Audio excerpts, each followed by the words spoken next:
reyes y reinas de Europa fueron omnipotentes. Pero el poder absoluto corrompe del todo.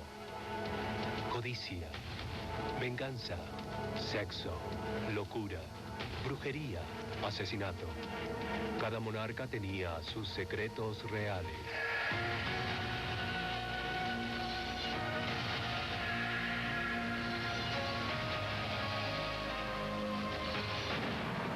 Secretos reales.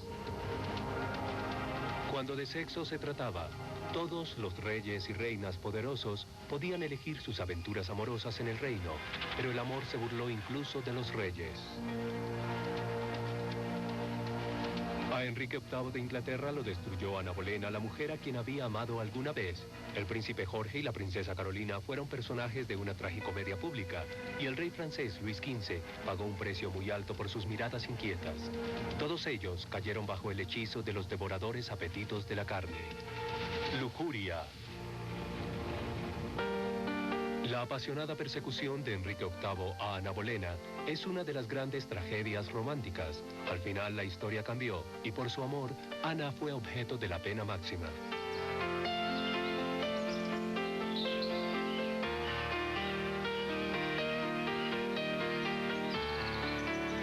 Fue aquí, en el castillo de Hever en Kent, que por primera vez una mujer joven jugó con un rey y terminó jugando con fuego.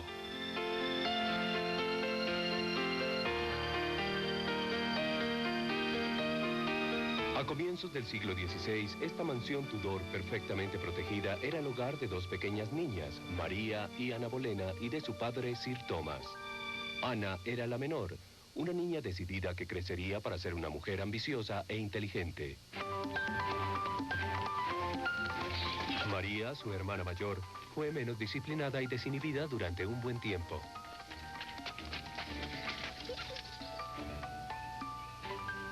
Sir Thomas, cuyo abuelo había pasado de un origen humilde a convertirse en un poderoso alcalde de Londres, era una revista social y deseaba que su familia ascendiera aún más en la escala social.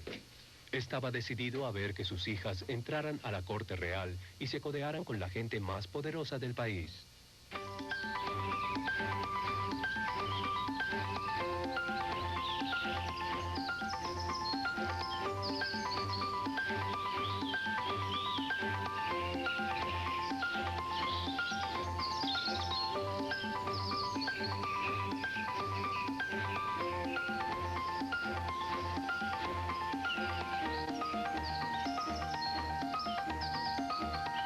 Sir Thomas tenía grandes planes para el futuro social de sus jóvenes hijas, María y Ana. Soñaba con nietos de la realeza jugando en los jardines reales. Ana haría realidad todos esos sueños y sería reina de Inglaterra, pero a un terrible precio. Mientras tanto, el rey Enrique VIII estaba casado con su primera esposa, Catalina de Aragón. Al cabo de varios años, la reina había tenido 8 hijos, pero solo una niña había sobrevivido.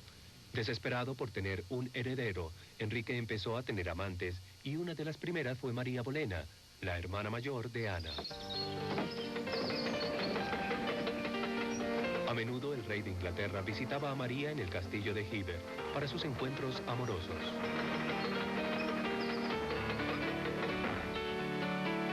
Pero en 1525 Enrique VIII posó sus ojos en Ana, la hermana menor, quien tenía 25 años. Desde un principio, el rey quedó prendado y se enamoró perdidamente de Ana. Aunque no poseía una gran belleza, se decía que Ana tenía unos ojos que podían atrapar y cautivar. Acostumbrado a salirse con la suya en lo que a mujeres se refiere, el rey se movió rápidamente para atrapar a Ana y poder contarla como su más reciente conquista. Pero Ana no era una presa fácil y fue difícil de conseguir. Entró al juego del amor. Para tenerla más cerca de él, Enrique designó a Ana dama de honor de la reina Catalina. La respuesta calculadora fue una promesa de delicias futuras. Las cartas de amor de Enrique y Ana todavía existen y dejan ver que la cacería no iba a ser fácil. La seguridad de ser dama de honor me induce a pensar que su majestad tiene un interés en mí. puesto que esto me brinda los medios para verlo más a menudo y asegurárselo con mis labios, lo que haré en la primera oportunidad. Me repito de Su Majestad, la más comprometida y obediente de sus servidoras, sin ninguna reserva. Enrique estaba emocionado, ignorando cómo su larga y extraordinaria persecución de los favores de Ana lo llevarían a cambiar para siempre a su país. En tanto más se hacía rogar Ana por otorgarle sus favores, más enamorado estaba el rey. Ignorando por conveniencia que todavía era un hombre casado, Enrique prometió que al menos a Ana le sería fiel y escribió: Le ruego con todo mi corazón para que me deje conocer sus intenciones en cuanto al amor entre nosotros dos. Durante más de un año me he visto golpeado por los dardos del amor y todavía no estoy seguro de si fracasaré o encontraré un lugar en su corazón y su afecto. Si le agrada representar el papel de una verdadera concubina y amiga real y entregarse a mí en cuerpo y alma, le prometo tomarla como mi única amante, desechando a todas las demás de mis pensamientos y de mi afecto, sirviéndole solo a usted.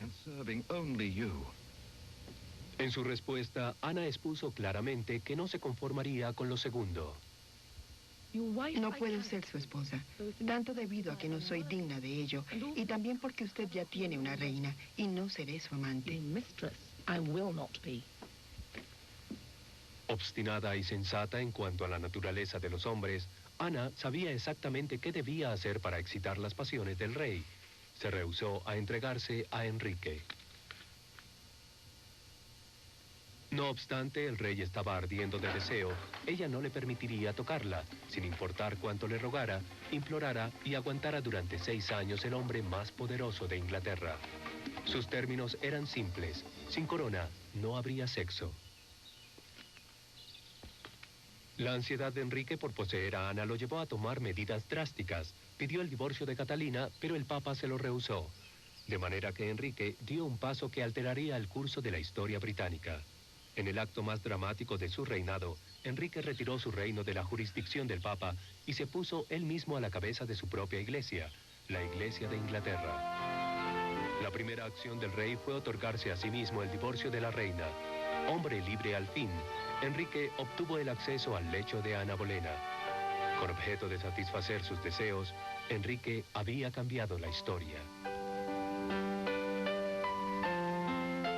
Enrique contrajo nupcias con Ana en enero de 1533, quien ya estaba esperando un hijo del rey.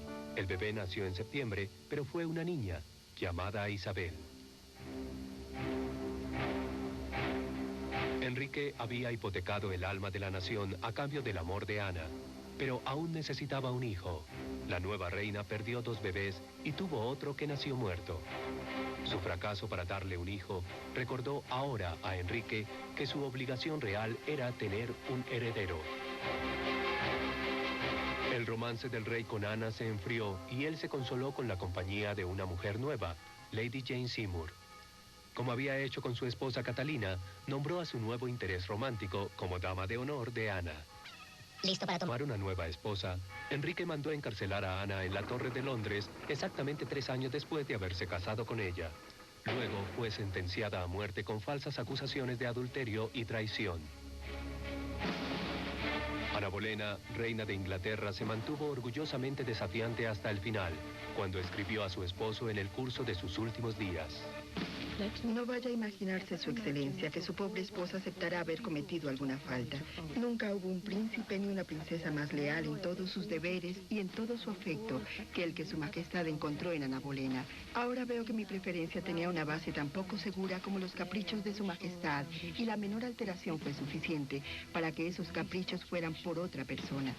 Desde mi prisión lúgubre en la torre, su más leal y siempre fiel esposa, Ana.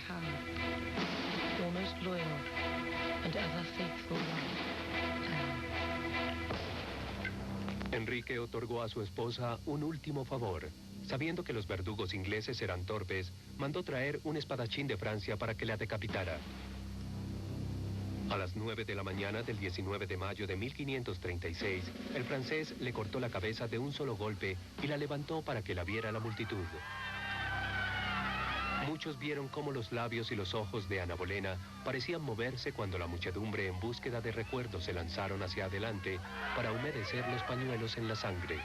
El mismo día de la decapitación de Ana, Enrique recibió al arzobispo elegido por él mismo para casarse con la dama de honor, Jane Seymour. Con 3 matrimonios más, continuó buscando un heredero, pero tuvo solo un niño enfermizo que murió a la edad de 16 años. Sir Thomas, el padre de Ana, murió 2 años más tarde sin haber conocido un hijo de Ana. Pero su propia nieta sería uno de los monarcas más grandes de la historia, la reina Isabel I de Inglaterra. Mientras que Enrique VIII tomó medidas drásticas para liberarse de Ana Bolena, 300 años después, Jorge IV de Inglaterra pasaría aún más trabajos para deshacerse de una esposa no deseada. Sus problemas comenzaron cuando era todavía príncipe de Gales. El joven Jorge era un príncipe sin gracia, fuerte bebedor y jugador, especialmente aficionado a las carreras de caballos. Continuamente perdía grandes sumas, llegando a deber hasta $10 millones de hoy en día.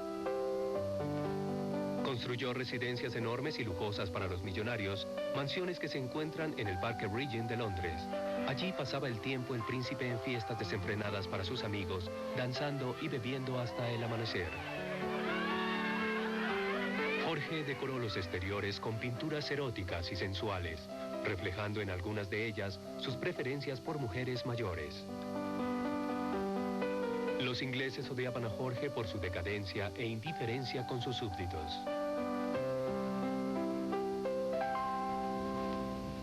Su padre, el mentalmente inestable rey Jorge III, toleró a su hijo disoluto hasta que finalmente este fue demasiado lejos. En 1785, el rey descubrió que su hijo se había casado con su secretaria, una señora Fitzherbert. De acuerdo con la Constitución, a los monarcas británicos se les prohibía contraer nupcias con católicas o divorciadas, y ella era las dos cosas. No podría ser nunca reina de Inglaterra. El rey les ordenó que se separaran. Pero su hijo cumpliría esa orden solamente si pagaban sus deudas de juego. El tesoro de la nación se vio obligado a cubrir las enormes pérdidas del príncipe. Entonces, se anuló su boda secreta y se hicieron arreglos para una boda oficial del príncipe. Su novia era la princesa Carolina de Brunswick. Su retrato le fue enviado a Jorge, quien dio su aprobación, pero los pintores de la corte a menudo representaban a sus súbditos de forma muy halagadora. A Jorge le esperaba una sorpresa. La víspera de la boda, Jorge esperaba nerviosamente a su novia con gran expectativa. Llegó una mujer que se dirigió directamente hacia Jorge. Le fue presentada como su futura esposa. El príncipe Jorge estaba horrorizado. Ella era de baja estatura, gorda, olía mal y tenía una cara repugnante. Aunque él tampoco era de muy buen ver, el príncipe retrocedió rezongando. Oh, no me siento bien. Por todos los cielos, denme una copa de brandy. Jorge permaneció ebrio hasta el día de la boda y fue preciso sostenerlo durante la ceremonia. Sollozó desconsoladamente todo el tiempo. La noche de su boda, el embriagado Jorge cayó dormido frente a la chimenea en lugar de consumar el matrimonio.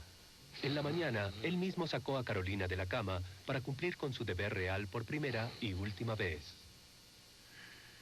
La fértil princesa quedó encinta después de este único encuentro, pero al cabo de unas cuantas semanas la pareja se había separado para siempre. Jorge comentó: Preferiría ver sapos y víboras arrastrándose sobre mi cena que sentarme en la misma mesa con ella. Con regocijo, los caricaturistas se apresuraron a dibujar la farsa marital. Jorge dejó a su esposa para regresar con la señora Fitzherbert y una serie de matronas que fueron sus amantes. Rechazada por su esposo, la vivaz y exuberante Carolina disfrutó su libertad, probó el maquillaje, comía grandes cantidades de cebolla y bebía brandy. Invitaba a sus amigos a su casa y a muchos hombres a su habitación. Opinaba que el sexo era una actividad feliz y saludable, describiéndose a sí misma como una mujer algo diabólica. Tengo un compañero en la cama siempre que lo deseo. No hay nada más saludable.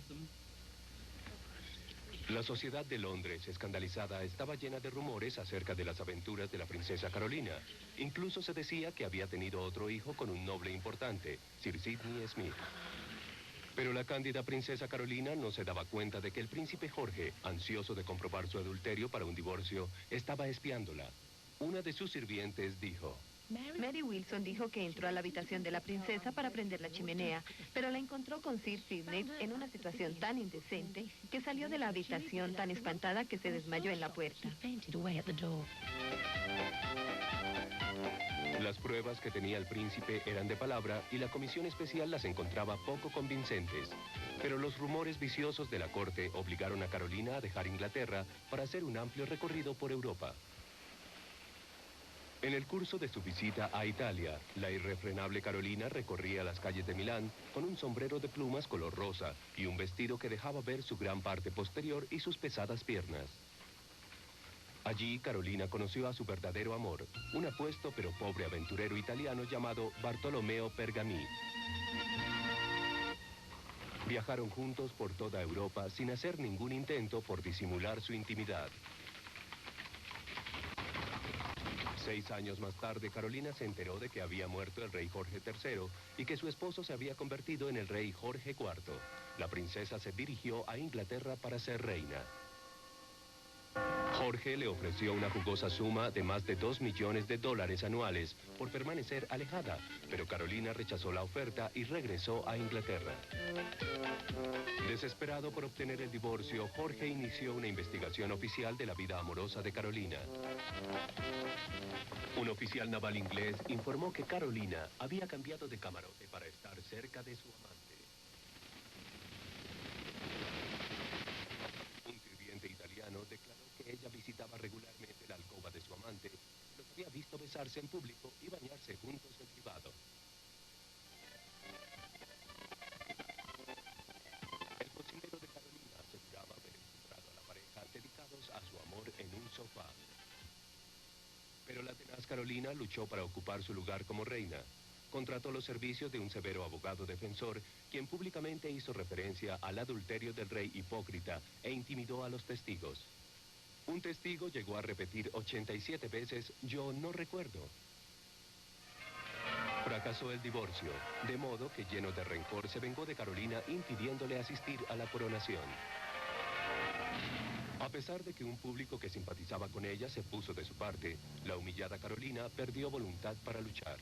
Unas cuantas semanas después de la coronación, la princesa esposa del rey, que nunca llegó a ser reina, murió de una oclusión intestinal.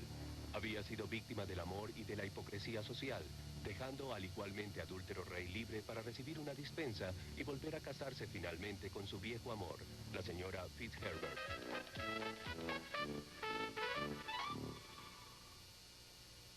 A diferencia de la vergüenza pública del príncipe Jorge de Inglaterra, en la corte decadente francesa de Luis XV, el escándalo no era problema. Tales relaciones extramaritales eran tan comunes que tenían sus propios códigos de etiqueta.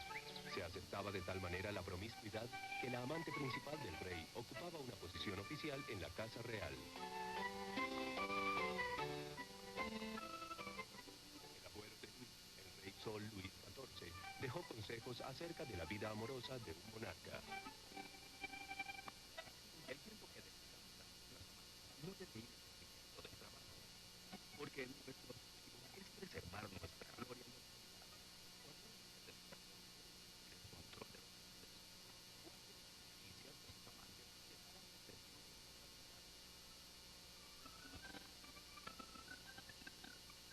pero el joven rey ignoró las instrucciones de su abuelo y al final debió pagar un precio terrible por una vida dedicada al libertinaje sexual.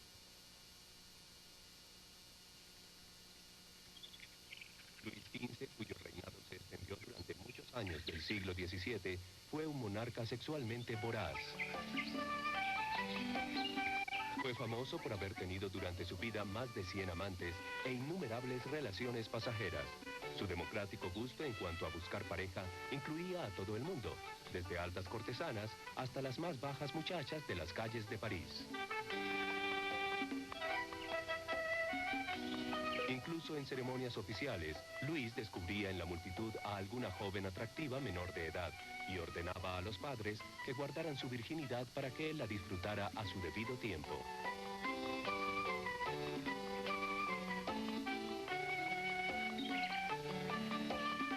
El apetito insaciable del rey requería lo que se llamaba una ayuda de cámara para entrevistar y procurar sus potenciales compañeras de alcoba.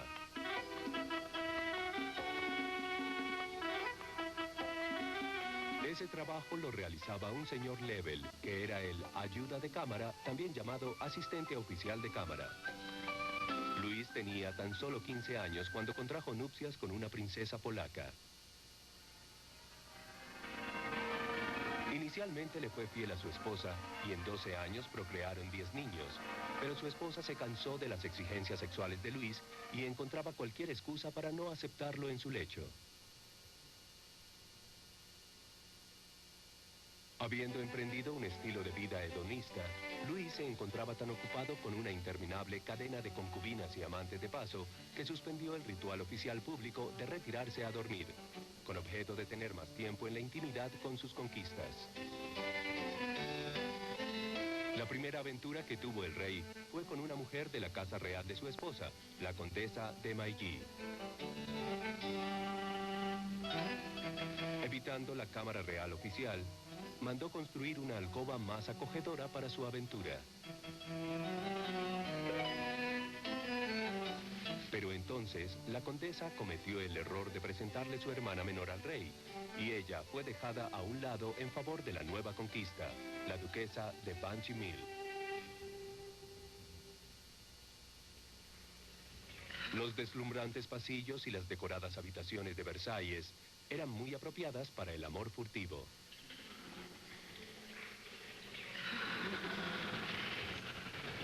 La relación más famosa de Luis fue con una plebeya de 24 años llamada Jeanne-Antoinette Poisson. La pareja se conoció en un baile de disfraz al que ella llegó vestida de Diana la cazadora.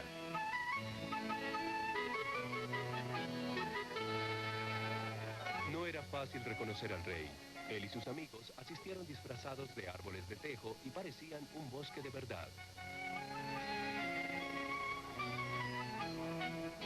Al encontrar a Jeanne Antoinette nuevamente unos días más tarde, Luis quedó prendado de ella y la llevó a vivir a un apartamento en Versalles, que estaba conectado con la alcoba de Luis por medio de una escalera secreta.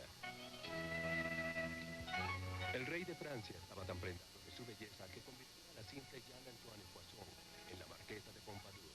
Astuta y encantadora, conservó una poderosa influencia en la corte francesa durante 20 años y desempeñó un papel importante en las relaciones internacionales. El desfile de amantes oficiales no lograba saciar al rey, quien simultáneamente se acostaba con las prostitutas y sus aventuras en una sola noche.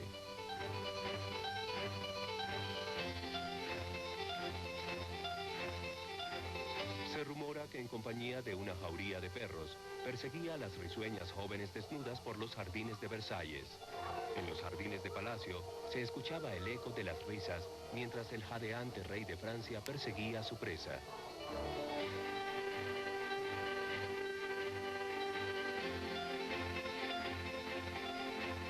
En los terrenos del palacio se arregló una casa para que sirviera de burdel y acomodar en ella al harén real que Luis visitaba disfrazado de noble polaco. A pesar de las precauciones tomadas para proteger a Luis de sus peores excesos, incluso el rey de Francia pagó un horrendo precio por una vida tan licenciosa. Luis contrajo la viruela agravada por lo que se conocía como la enfermedad francesa, la sífilis. Su piel se llenó de llagas sangrantes y murió después de una larga agonía. Su cadáver estaba en un estado tal de putrefacción que los encargados del funeral no lo embalsamaron y lo destruyeron inmediatamente. Para Luis XV, el cupido del amor había envejecido para convertirse en la macabra parca.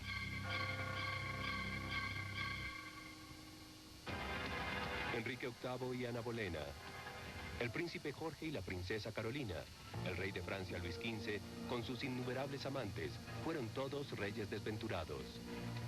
Todo su poder y riqueza no pudieron cambiar los caprichosos caminos del amor. Al final, el privilegio real de una pasión sin límites terminó por ser la perdición de muchos monarcas esclavos de la lujuria.